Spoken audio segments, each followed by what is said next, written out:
What's going on, all you Minties? This is the Uncanny Omar from Near Mint Condition, and join me today for an advanced look at some of these collected editions coming out from Marvel Comics this week. So, let's get started. Before getting started, a huge thank you to David Gabriel and the folks at Marvel for sending us advanced copies of these trades. Some of these trades are due out in the direct market and in the book market on January 5th, or January 4th, depending on where you get your books. Two of these did come out last week, but because it was the last week of not only the month, but the last week of the year, I always end up doing my top reads of the year, my top graphic novels of the year, so that's why I wasn't able to do the upcoming Marvel trades. But a couple of them are found in this video. You have Tomb of Dracula Volume 5, and then Daredevil the Man Without Fear, Dead Man's Hand Epic Collection. So let's go ahead and get started. Tomb of Dracula, The Complete Collection, Volume 5. Wrapping up this phenomenal run, and I'm so glad that Volume 5 is finally out. I never know when and where these things are going to end. I guess I've been jaded a lot by collected editions in the past. Not so much so for Marvel, of course, but other publishers when they start a big line of books, and something like this that is very niche to begin with, I thought, okay, well, maybe they're going to do the first two, and you know, they'll see the sales and say, okay, let's just reprint the Omnis. But no, they stuck with their guns and they went all the way to 5, wrapping up this wonderful series. So here we have Marv Wolfman, Gene Colan, coming back to do more Dracula. So collected in this particular complete collection, this collects Tomb of Dracula 55 through 70, Stoker's Dracula 2 through 4, and material from Marvel Previews number 12 and Savage Sword of Conan number 26. So this book came out last week, but I wanted to talk about it because I love this stuff, and I regret selling my Omnis. I had volumes 1 and 2. I never did pick up 3. But this wraps up that Tomb of Dracula series that was a huge seller for Marvel Comics. So in here, you'll meet the character of Janus, who's this gold-skinned character, and he has some kind of relation to Dracula. You have this solo story of Blade. I always love these type of stories here. And of course, most of the stuff in here is drawn by the phenomenal Gene Colan. I do want to talk about, there's Janus right there. Oh, and you also have the return of Lilith in this particular volume, Dracula's daughter. I do want to talk about this back here though, so I'm glad they collected these. Alright, before I get to what I was wanting to talk about, here we have the issues of Solomon Kane versus Dracula. So this is something that happened in Dracula Lives, and it continued into Savage Sword of Conan number 26. I do find it interesting that there's an editor's note. This initial meeting between Dracula and Solomon Kane took place in Dracula Lives number 3, but was followed up in Savage Sword of Conan 26, reprinted here with permission. I assume because it's a Robert E. Howard property, they have to have some kind of special permission to reprint it elsewhere outside of the title of the book, which is Solomon Kane, of course. I wonder if they do this. I can't remember if they do the same or not for... Well, no, they're not classic stories. I was going to say for Savage Avengers. But yes, this is the Dracula and Solomon Kane story. But the main thing I wanted to talk about are these right here. This is the adaptation of Bram Stoker's Dracula by Roy Thomas and Dick Giordano. And what you'll see in here is issues 2 through 4. Because issue number 1, they actually explain here, were collected through the pages of Dracula Lives and other stories back then. And they reprinted it like 30 years later as an issue number 1 because they finally got to finish their story. So this thing was like 30 years in the making. The fact that they came back together to wrap up this adaptation of Bram Stoker's Dracula is amazing. I love when things like that happen.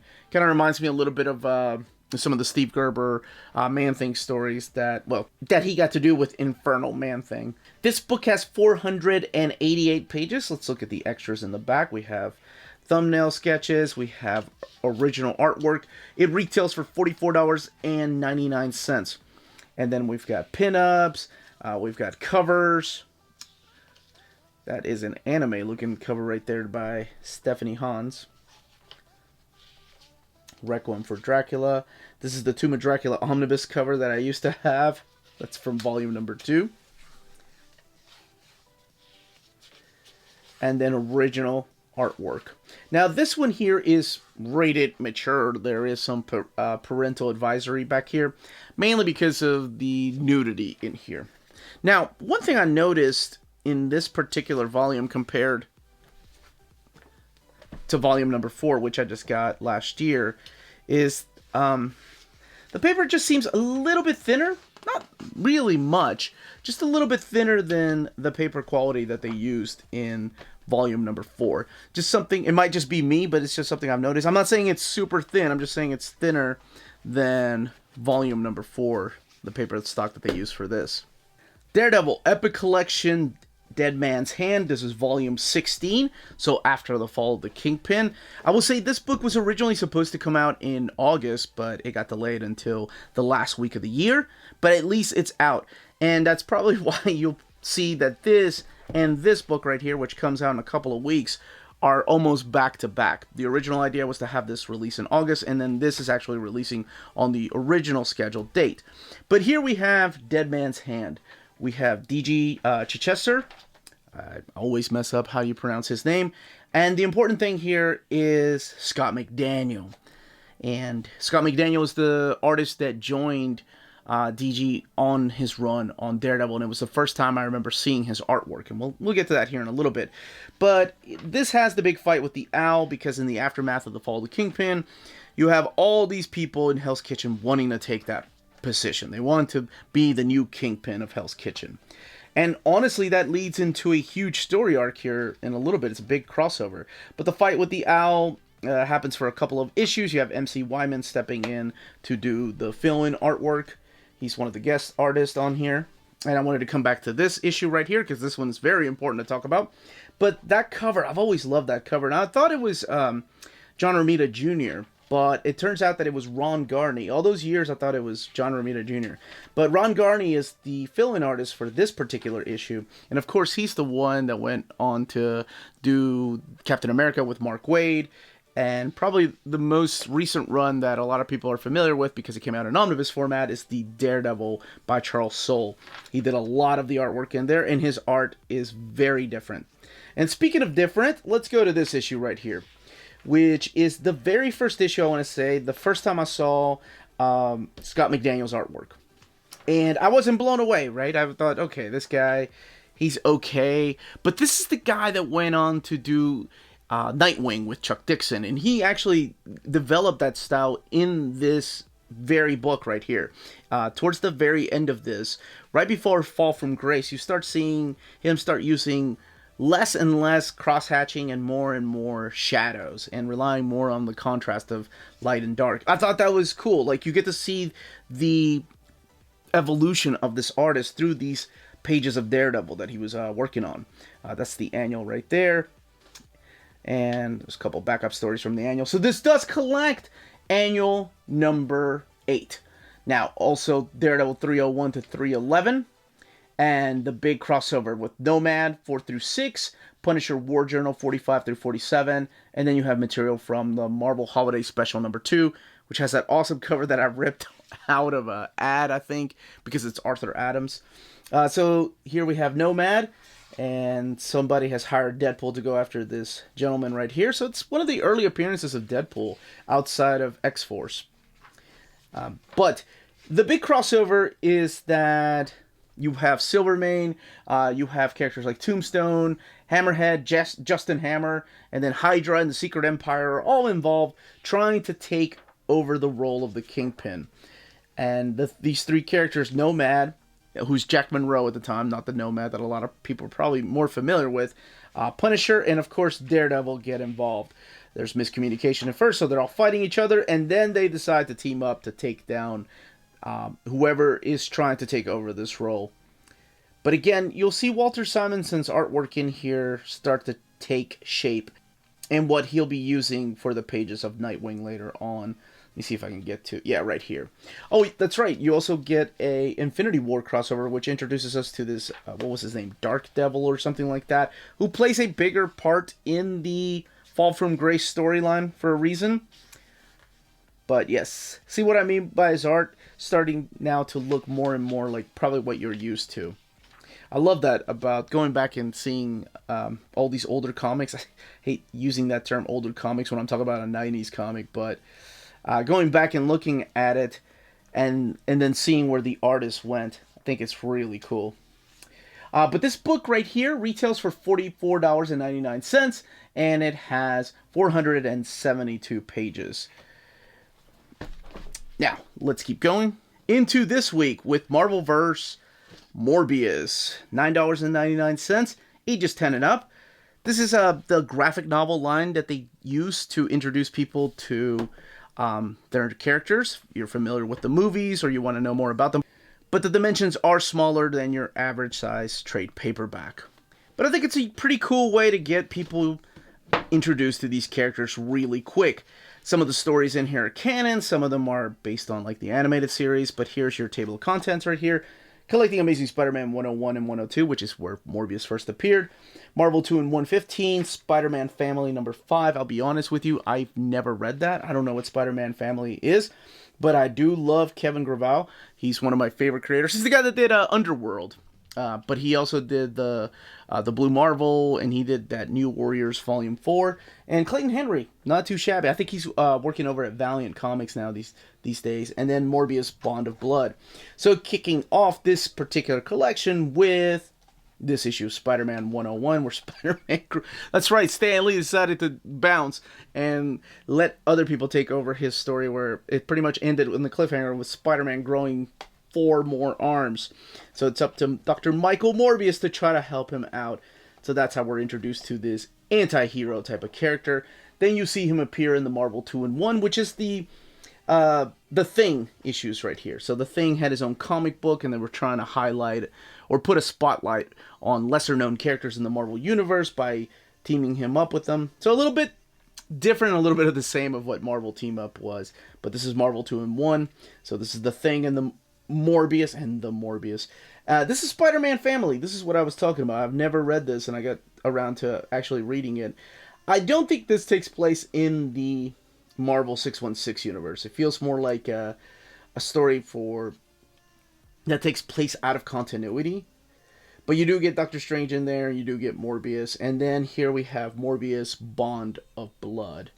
This is the story by Ralph Macchio, and you have artwork in here by Tom Riley. I think with the character of Morbius, I think it was a good idea to probably leave out some of the 90s stuff, because back then everything was so tied together to the Midnight Suns that I don't think, including in issue number 1 of the 90s run, would have helped anybody understand the character of Morbius. But I think the character is better understood with this collection. So if this is, like I said, for people that will go see the movie and be like, whoa, I want to know more about Morbius, they can either watch Near Mint Condition or get something like this. But they put the variants back here, and as well as some original artwork here. We have Gil Kane's original art, and then this is a production photostat right here. This book right here, again, $9.99, and has 128 pages. All right, I know. People have been asking, where are the Mighty Marvel Masterworks family reviews? Well, 2 things happen, right? Number 1, it's partly my fault. I got caught up reading a bunch of stuff towards the end of the year, so I didn't get a chance to read what was an Incredible Hulk, which is the next one we're going to read. And I'm remedying that this week. Number 2, my kiddos are doing after-school activities. Like one of them is in the academic team, and the other one is in the chorus. So they have very little time with homework and everything, and I actually wanted them to enjoy their Christmas break. So we will come back to that, I promise. So speaking of Mighty Marvel work, Uncanny Omar Talk Pretty one day. Speaking of Marvel, Mighty Marvel Masterworks, my gosh, is Fantastic Four. This is Volume 2. So here we have Volume 2 of the Fantastic Four. And this collects issues, as stated back here, 11 through 20, and annual number 1. Keep in mind, again, you have the direct market cover and the standard edition by Michael Cho. Now, that's not the only difference. Like I always point out, the spines are different, as well as the backs, including the limited edition numbering here. This is Volume 8 of a special limited edition. They don't tell you the volume number of the main of the book, though. So let's look at this, because this is very important. This has a lot of first appearances. And you also have a lot of returning characters like Doctor Doom. But you have the Super Skrull, the Impossible Man right there. And man, this early on in the Marvel Universe, it's just so cool to go back and read about again. I remember getting these in the omnibus editions and rereading them because I hadn't read them in years. I used to have the Marvel Masterworks, the original ones of these. And that was the first time I read some of those stories outside of Fantastic Four #1 to see how their adventures began. And I think what happens is that a lot of people have this high expectations of the Stan Lee and Jack Kirby run, mainly due to the fact that their popularity just blew up with the coming of Galactus. But the first few stories, it took them a little while, especially the artwork. I think back then, Jack Kirby was still getting comfortable with his art style. And you can kind of tell, like, when he starts becoming more and more comfortable drawing Sue Storm, or even The Thing. Because The Thing starts taking a different shape later on than when he first appeared. When he first appeared, he looked like one of those monsters from the Marvel Monster books. And now he actually looks like a guy that's made of rocks. So like I was saying, in here you'll have the return of Doctor Doom. You'll have the first appearance of a bunch of new characters like the Impossible Man, Molecule Man, the Red Ghost, and his super apes, the Mad Thinker. The fight with Namor again. But we'll be doing a more in-depth review of this one when my kiddos get a chance, because I love doing those family reviews, talking about these classic stories with them. Non-Stop Spider-Man. Oh, the irony behind that title, because they actually did stop, and I'm thankful to a lot of you that answered me when I did my upcoming collected editions for the month of January, because I had a lot of fun with this book. The title does not lie. It is Non-Stop Spider-Man. You start off in this story where it's about the Empire State University students. Some of them are being, well, there's a conspiracy. A lot of them are dying. For example, the first character, the first kid that ended up dying, committed accidental overdose. So Spider-Man is kind of trying to figure out if that's real or not. And it just insane. It is one thing after another happening to him. The story does not stop. We get a little bit of flashbacks as to like the wake of the kid that ended up passing away of the drug overdose, but then we come back immediately to Spider-Man fighting these new villains, trying to figure out this mystery of what's going on. There's also a mystery as to who is killing these kids and why. There's returning villains in here. Most of the book, I will say, is drawn by Christopher Bachalo. That's how I was told to pronounce his name. We do get a little bit of Del Eaglesham back here. He does one of the backup stories. And then we get a little bit of Rafael Sandoval towards the back. Or no, Gerardo Sandoval. I'm sorry about that. Towards the end of this book. This collects the first 5 issues. And what you all told me is that the story continues. Unfortunately, was just put on hiatus because of 2020. So it will come back. I believe it's a different title. But, oh my gosh, this was so good. This was written by Joe Kelly, who's no stranger to Spider-Man or just adventure and action type of stories. But the panel layout is insane. I wanted to see this in oversized format after reading this. And like I said, the story just does not stop. It is one thing happening to Spidey after another. Starting off, in New York and then moving on worldwide. It's crazy. The book retails for $15.99 and has 128 pages. I love this. There's little shout outs here to Scotty Young with his little Deadpool figure right there. But just some phenomenal artwork. And I know some people have a hard time following Chris Bachalo's artwork, but I think in this it's really clean. Like, it's easy to follow. I think it helps that a lot of the fights take place during the daytime. And I agree. I remember during the Age of Apocalypse celebration, I think, I had issues following his panel layouts. But in this, I don't know. Maybe he's using a new style. But I dug it. This was great. This was a fun read. As far as the extras in the back, we have some variants. And there is a variant that I didn't want to show because it was a spoiler. But there's your Scotty Young. Speaking of Scotty Young, here is your Hidden Gem variant by Larry Lieber. That is an awesome one here by the Takashi Okazaki. And more variants by Chris Bachalo, Peach Momoko. That is a beautiful piece as well. Alright, let's keep going.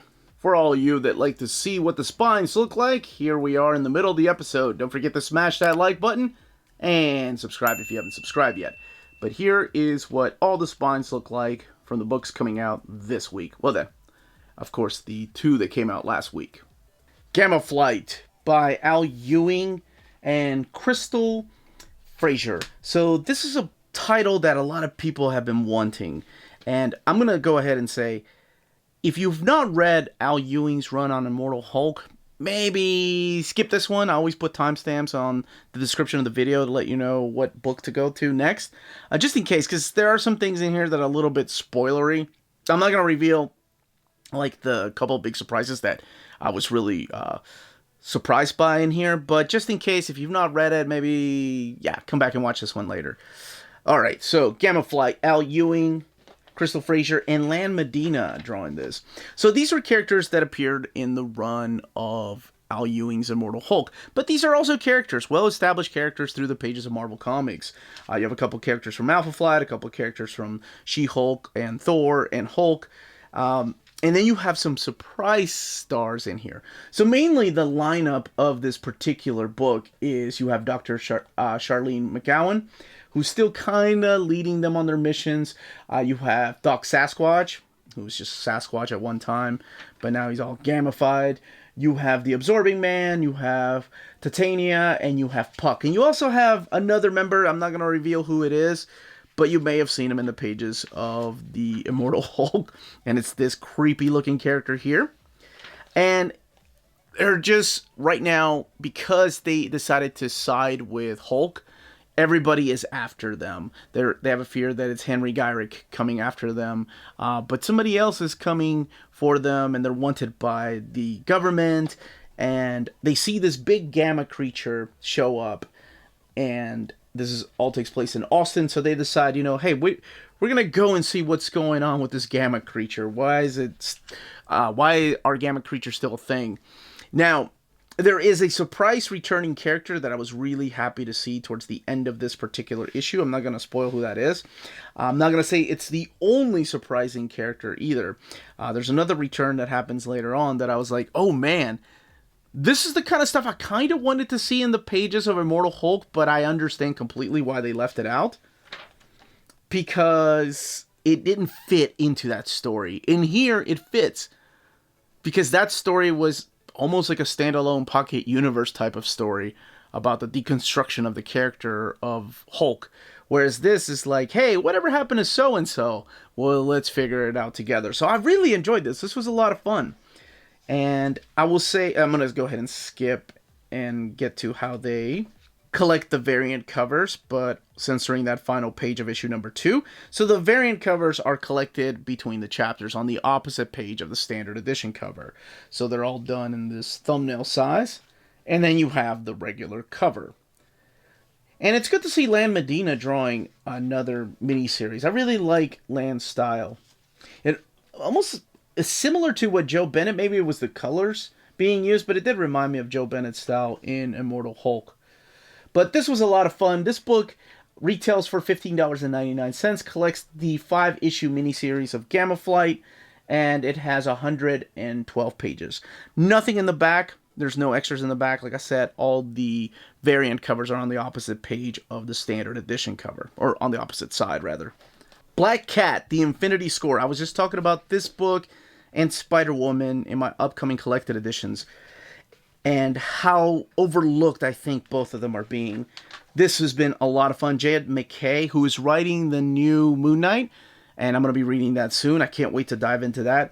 You have C.F. Villa doing the art, and then the color art is by Brian Reber. But I feel like a lot of people are missing out on this book because it's a supporting cast member of Spider-Man. She doesn't even have a spider on her title, but she's been around for decades. And she's never had an ongoing series. She's had a couple of minis, a one-shot, the Kevin Smith. I don't even think he finished that one.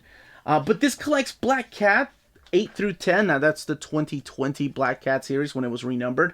And Giant Size Black Cat Infinity Score. The book retails for $15.99, and it has 112 pages. I will say one thing. when I was reading this, I thought, wait, I thought I read this. Am I having deja vu, or that something else happened? I forgot that I had already read the giant-sized black cat from the annual, the story from the annual, in the pages of the Infinity Heist story, or I'm sorry, what is it called? The Infinity Destinies, that's what it was called.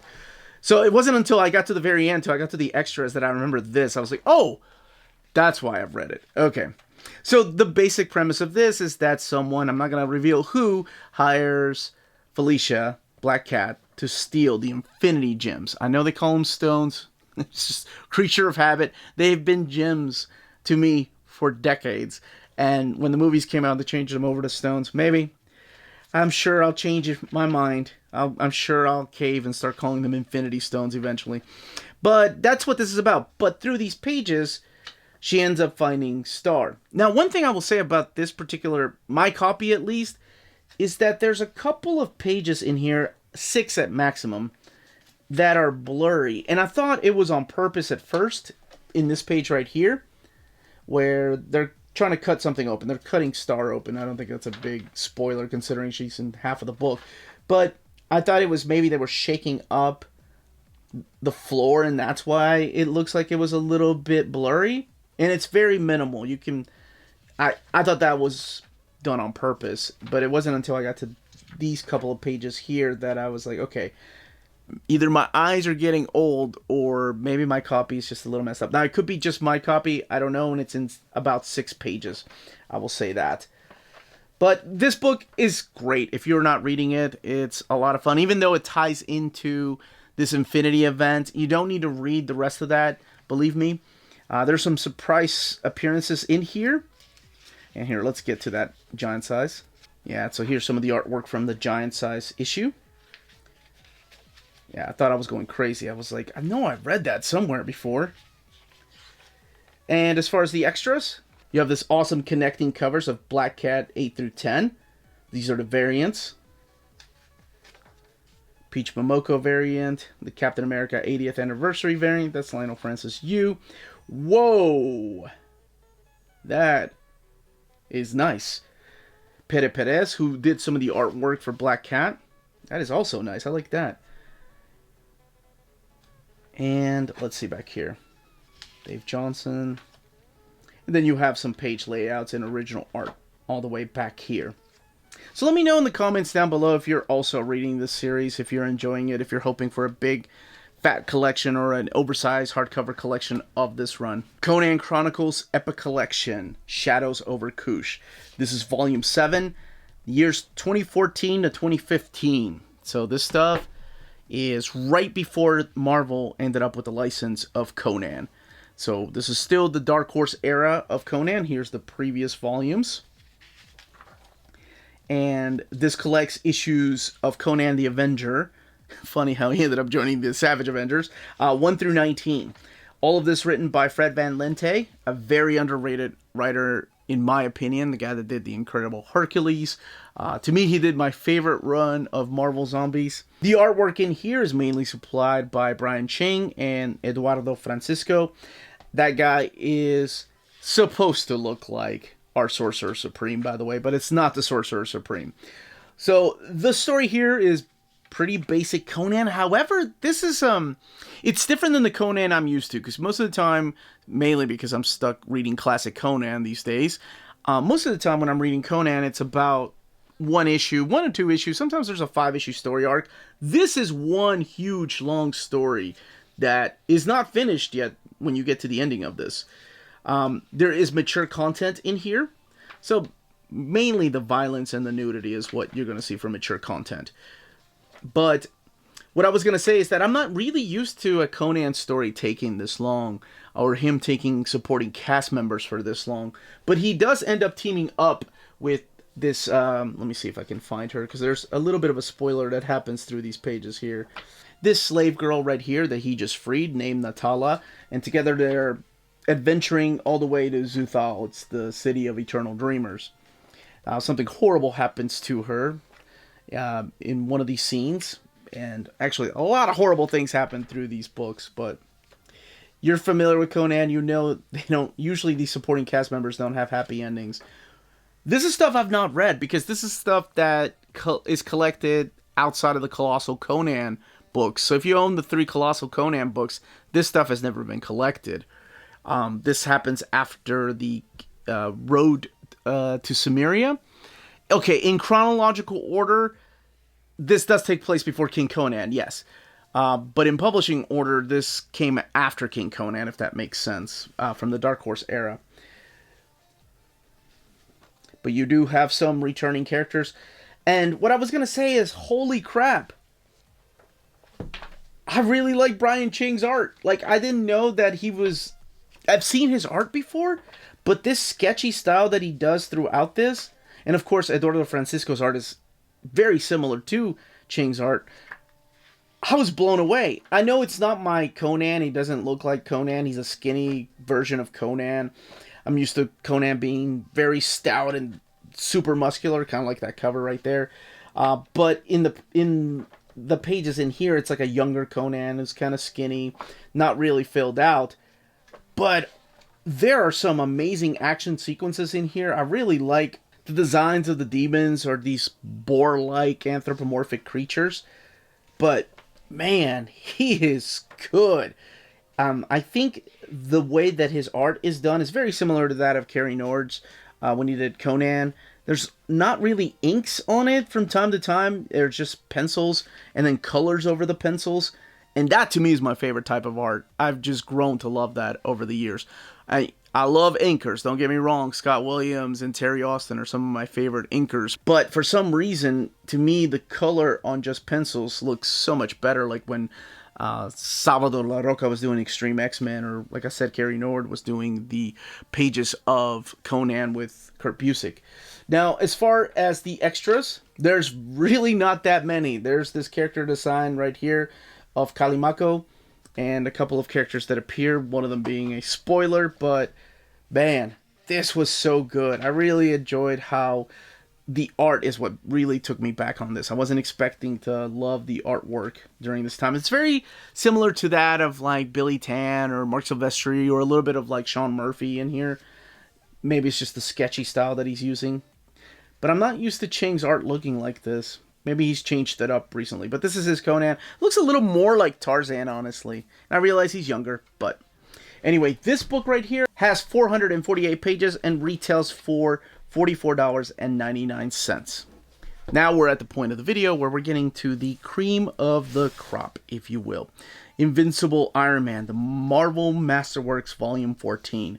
Now, if you're an omnibus collector, you already have this stuff. This was in the Bob Layton, David Michelinie, John Romita Jr. omnibus. But if you're a Masterwork collector, oh man, it's finally here. This classic era of Iron Man. So this all happens after the Demon in a Bottle.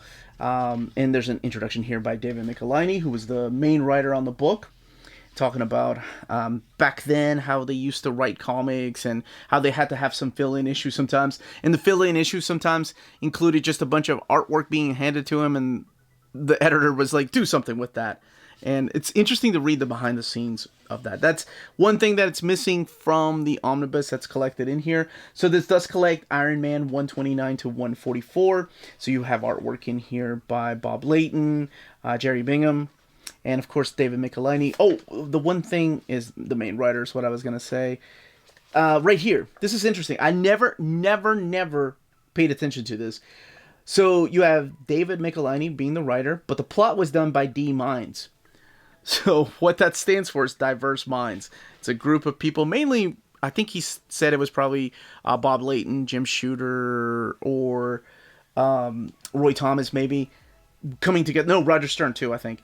Coming together and coming up with a plot really quick, because they had just finished telling this amazing story after John Romita Jr. left. And then also the inks are done by M Hands. Never noticed that. That stands for multiple hands. All of that is found in this introduction. And it was just a bunch of inkers helping out because they didn't want to run late. So the main thing in this particular story that always stood out to me in this collection here is these issues. There's 3 issues right here. It's issues of Hulk. And it's a really unique way of looking at the character of Bruce Banner and Hulk.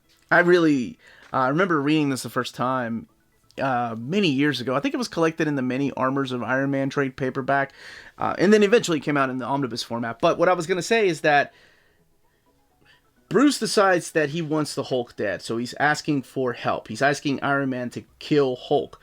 So, of course, Iron Man, being the smart guy that he is, builds this little thing to put on Bruce Banner and says, hey, this is going to absorb all the gamma ray radiation, and you're not going to be able to turn into the Hulk. Done. Awesome. Cured. No more Hulk comic. Canceled. Well, what ends up happening is that the Hulk is now residing in puny Banner's body. So Hulk wants to smash, but Hulk is stuck in this little body right there. There's also this really cool thing that they use later on in the Avengers Infinity War or Endgame movie, where Scott Lang goes inside of Iron Man's armor because something's happened to Iron Man, to Tony Stark. And I thought that was really cool when I first saw it done in these pages. And then when I saw it in Endgame, I was like, hey, I got that reference. Whether they took that idea or not from this comic, I don't know. But by the end of this, or towards the end of this, you also get the return of John Romita Jr. You have Lady Mask here, who's a character that was actually, David Michelinie and Bob Layton introduced earlier on. You have the return of Justin Hammer. And you also get to see Iron Man's cosmic suit. So let me see if I can find it. Here we go. The Golden Avenger all-new armor designed for outer space action. It just pretty much bulkier, and they get rid of the mouthpiece. So, he's in space and he can breathe. I don't care. As hokey as that is, I loved it. And if I was getting the Marvel Legends Iron Man outfit, that would be one of my most wanted ones up there with the Hulk's armor. The Hulk Smasher, sorry. Hulkbuster, what the hell is wrong with me? Alright, but here we have the return of John Romita Jr. now, and Bob Layton doing the finishes on the artwork, sometimes laying out the artwork. So this is a great time to be an Iron Man fan. 336 pages, the book retails for $75.